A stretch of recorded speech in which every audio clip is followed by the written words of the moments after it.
Basuje rero abakunzi ba Fofo TV show, nizere ko mumeze neza, amahoro y'Imana akomeze abane namwe mwese. Ndabakunda, muri ab'agaciro, muri ab'ingenzi mu buzima bwanjye. Kuba mbafite njya mbona muri comment abantu munkunda, ndabibona nanjye ndabakunda ni ukuri. Abantu munkurikirana ndabishimiye kubana nanjye, kunyereka ko turi kumwe, ibyo byose mba mbireba. Nanjye ndi umuntu ndariko neza, sibyo? Ndi umuntu nanjye mbitekerezaho, nanjye rero ndabakunda.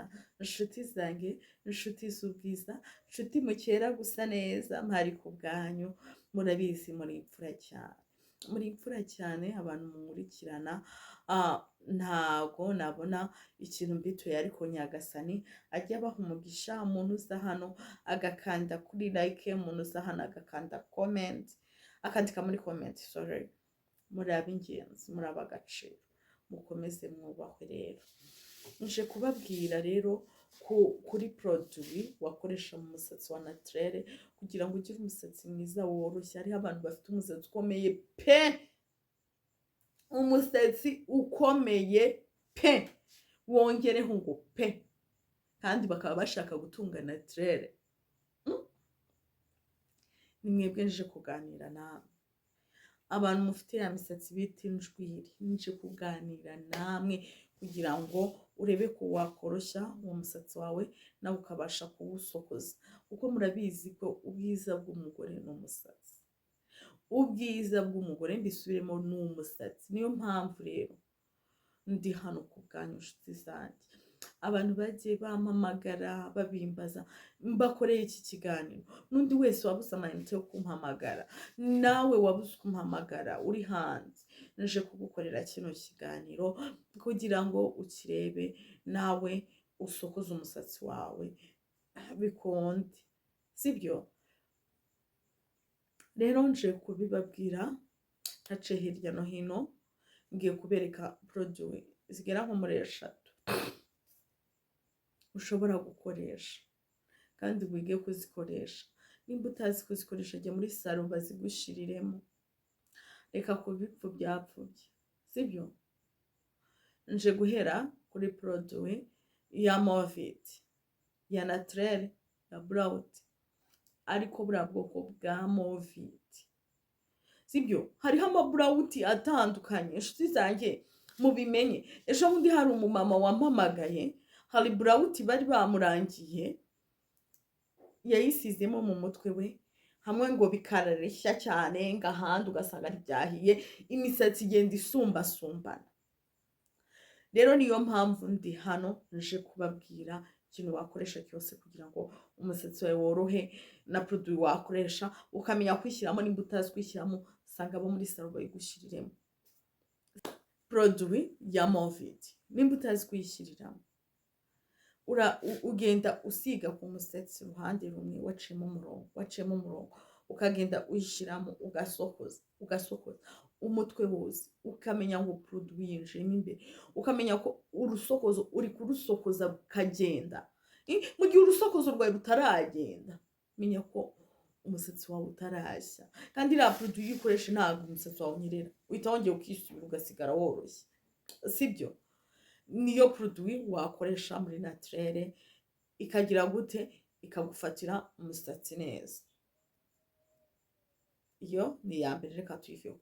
Reka tujye ku yindi produit yitwa Kanuka. Guys, iyi produit Kanuka ikora umuti kuri ba bantu bafite injwiri, ariko iranuka. Uko yitwa Kanuka, iranuka pe, ariko ugiye kwishyira muri ihangane ukanukirwa nyine, nta kundi, sibyo? Kugira ngo ugire umusatsi woroshye. Nayo yisigamo, utazi kwisigamo wayigura ukajyana muri salo bakayigusigiramo. Ni nk'ibisanzwe, ariko ukajya ucunganwa nuko uri gusokoza umusatsi wawe, ukacamo agasokozo, uburyo uri bucishemo n'akakandi gatoya kagacamo.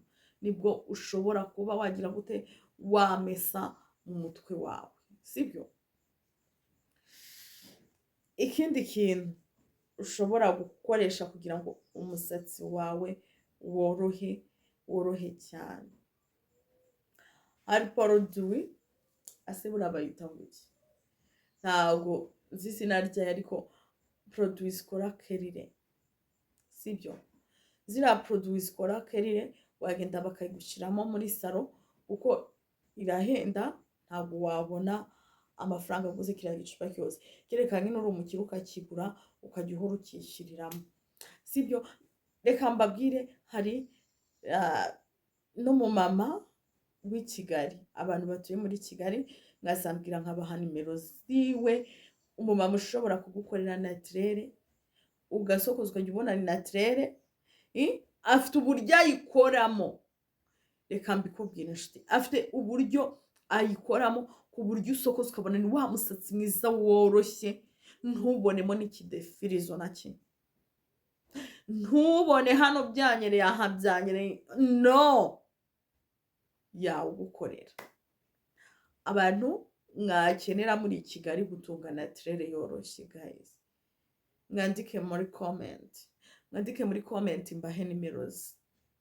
mbahe nimero ze mugende abakorere sibyo hari abantu muri Kigali bafite naturere ureba ukavuga ati mbega naturere nziza ariko bajya kuzikoresha sibyo bajya kuzikoresha kugira bazitunga ari nziza zoroshye babashe kuzisokoza ntuzashake kuvuga ngo runaka afite naturere nziza ushaka kugeza ku cyiciro cye cy'iyo naturere afite nuko ajya kuyikoresha cyangwa se ikindi akajya muri salo buri cyumweru abantu bajya muri salo guys niba ushaka gutunga naturere nziza nari ndi kubabwiye kuri izo produit akoreka mbabwire no gutunga naturere nziza ufungamo igituta ariko buri cyumweru cyangwa uko ushaka gusokoza ukajya muri salo bakakumeseramo uri kumva barangiza bakaguseshereza kari agaseshe ntibashyiremo tongs guys narayibiyamye tongs itwika umusatsi ntago ari nziza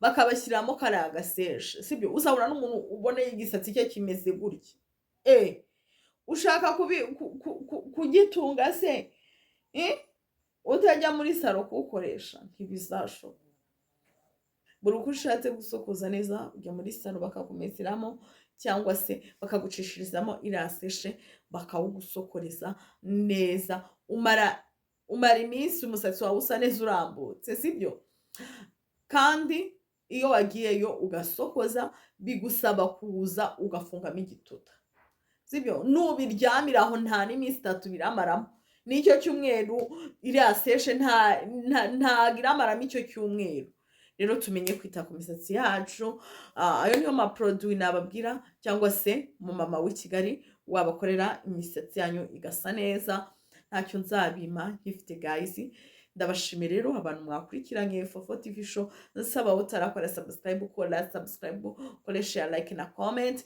kugira tuzage tubana mu bindi biganiro by'ubwenge tugira hano kuri Fofo TV show ndabashimiye rero mugira ibihe byiza ndabakunda nyagasani akandusha bye